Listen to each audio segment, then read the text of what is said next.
COVID-19 cases are once again on the rise here in El Paso, and we want to show you how the new cases today compare to what we've seen since the pandemic began.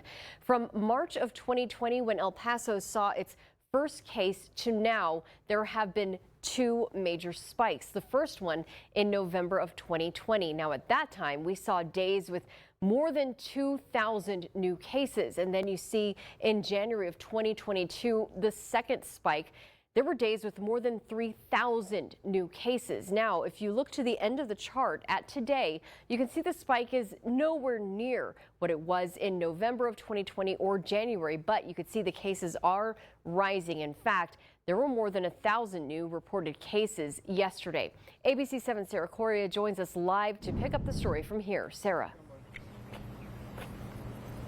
Steph, with COVID cases on the rise, people are coming to COVID testing sites like this. And earlier today, I went to San Jacinto Plaza to try to get a consensus of what people are feeling like. Are they concerned? Are they not worried at all? I asked 20 people earlier, and these were the results. Well, I'm not worried because I think we're doing everything we can to be cautious. I think it's still concerning, but I think everyone's going to kind of make their own decisions right now. I'm not worried because the vaccine has been out for a while now. I actually never got the vaccine. I never got sick.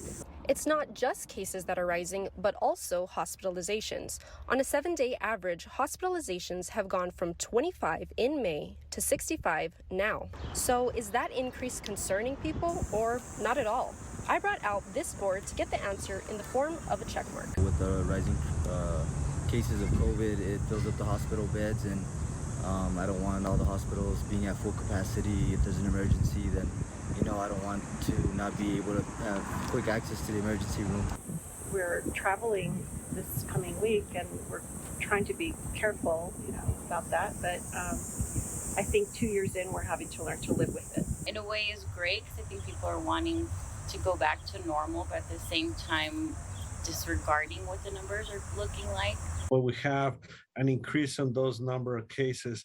Many people wish that there was no more COVID, but unfortunately the COVID is still here, still going to be very active. And it's an opportunity to remind the people not to let the guard down. The results showed that more El Pasoans are concerned about the high numbers of COVID-19 infections right now. It's just a reality we're having to navigate around now.